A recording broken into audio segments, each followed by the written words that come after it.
Welcome to the Daily Plunge. We are in the book of Genesis, chapter 17, verses 1 through 27. God, once again, is preaching his promise to Abraham. I am the Lord God Almighty. I am almighty in all things. And if you walk before me faithfully and blamelessly, in other words, you walk by faith, then I will make a covenant. Well, he's already made a covenant. I will make a covenant with you, and I will greatly increase your numbers. All of this God has said before to Abram. Why are we coming back to this again? After Ishmael's birth, Abram probably was content, thinking, okay, I got myself a son.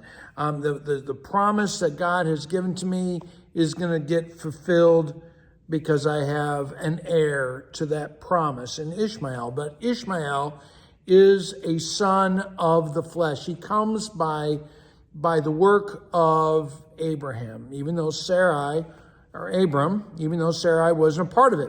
And God says, no, I still have an offspring from you that will come by faith.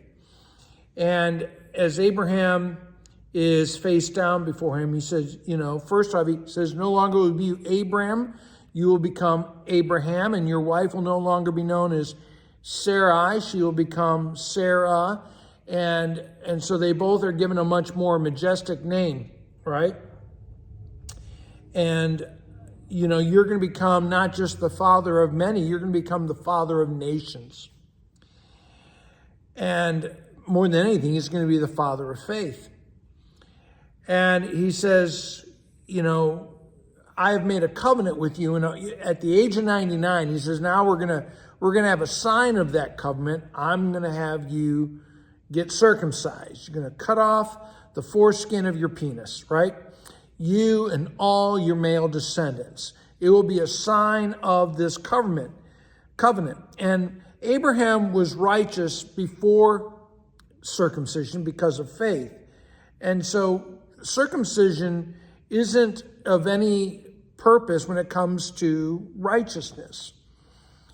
The purpose of, why have the circumcision? Well, it's a sign of the covenant that's in the flesh. It's cut right into them.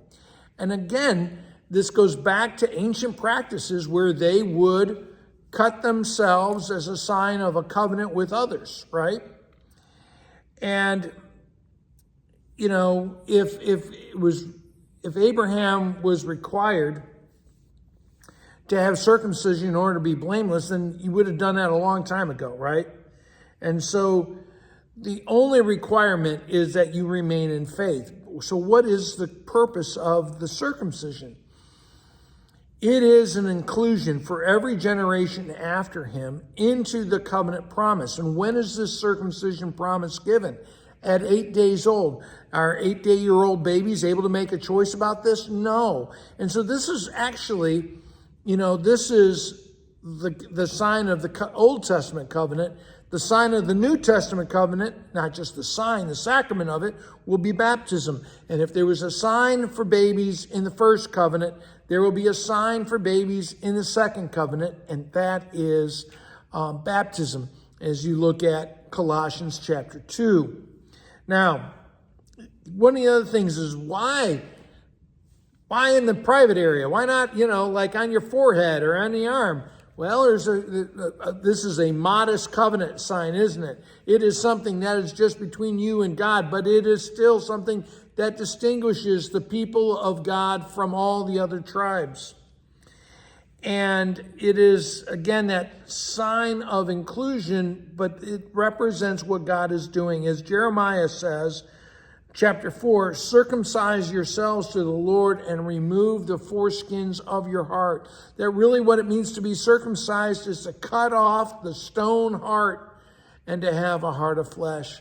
Hey, friends, that's all we have time for. Have a blessed day.